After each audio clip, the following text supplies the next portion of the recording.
মাসের ১০ তারিখ পার হতে না হতেই কি আপনার পকেটে টাকা টান পড়ে? আপনি কি ভাবছেন আসলে আপনার বেতনটা কম? আপনার বেতনটা আসে আর কোথায় যায়? মনে রাখবেন আপনার বেতন কম হওয়াটা সমস্যা নয়। সমস্যা হলো আপনার টাকা ম্যানেজমেন্টের অভাব। আজ আমি আপনাদের এমন একটি গাণিতিক ফর্মুলা দেব, যা আপনার বেতনকে মাস শেষ হলেও বেতনকে শেষ এই সুন্দর ফর্মুলাটি হলো ৫০, ৩০, ২০ ৩ টা ভাগে আপনার বেতনকে ভাগ করুন।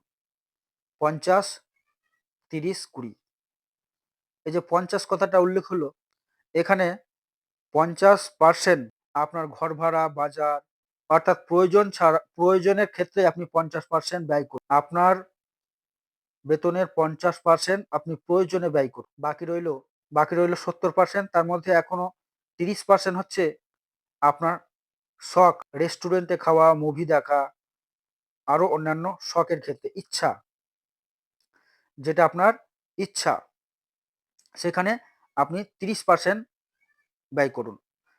ইচ্ছার ক্ষেত্রে আপনি ৩০% ব্যয় করুন। আপনার শখ হতে পারে রেস্টুরেন্টে যাওয়া, মুভি দেখা বা ভ্রমণ, যেকোনো কিছু হতে পারে, সেখানে আপনি ৩০% বেশি আপনার বেতনের বেশি ব্যয় করবেন না। তারপরে ৮০% চলে গেল, থাকে ২০%। এইটা হচ্ছে আপনার ভবিষ্যৎ। এটা সরাসরি সঞ্চয় বা ইনভেস্টমেন্ট করতে পারেন। বেতন পাওয়ার সাথে সাথেই আগে ২০% আলাদা করে রাখুন। টাকা জমিয়ে আলমারিতে রাখা মানেই লস। কারণ আজকের দিনে ৳১০০ যে মান ৫ বছর পর তা ৳৮০ নেমে আসবে। তাই টাকা শুধু জমানোর জন্য নয়, এমন জায়গায় ইনভেস্ট করুন যেখানে টাকা আপনাকে বানিয়ে দেবে টাকা। যেমন শেয়ার বাজার হতে পারে, গোল্ড হতে পারে এবং জমি জায়গা কেনার ক্ষেত্রেও হতে পারে। কিন্তু মনে রাখবেন, টাকা আলমারিতে ভরে রাখবেন না। আমরা অনেক সময় মন খারাপ হলে যা খুশি শপিং করি। অনলাইনে অফার দেখলেই অর্ডার করি। একে বলে ইম্পালসিভ বাইং। যেকোনো কিছু কেনার আগে নিজেকে প্রশ্ন করুন, এটা কি আপনার দরকার নাকি শুধু ইচ্ছা? যদি দরকার না হয় তবে সেটা কিনবেন না। এমার্জেন্সি ফান্ড তৈরি করুন। জীবন অনিশ্চিত, হুট করে চাকরি চলে যেতে পারে, অসুস্থ হতে পারেন।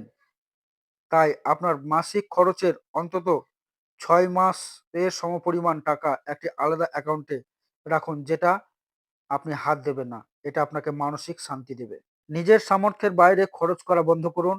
ক্রেডিট কার্ড ব্যবহার মানেই হলো আপনি আপনার ভবিষ্যতের ইনকাম থেকে আজ আজকে ধার নিচ্ছেন।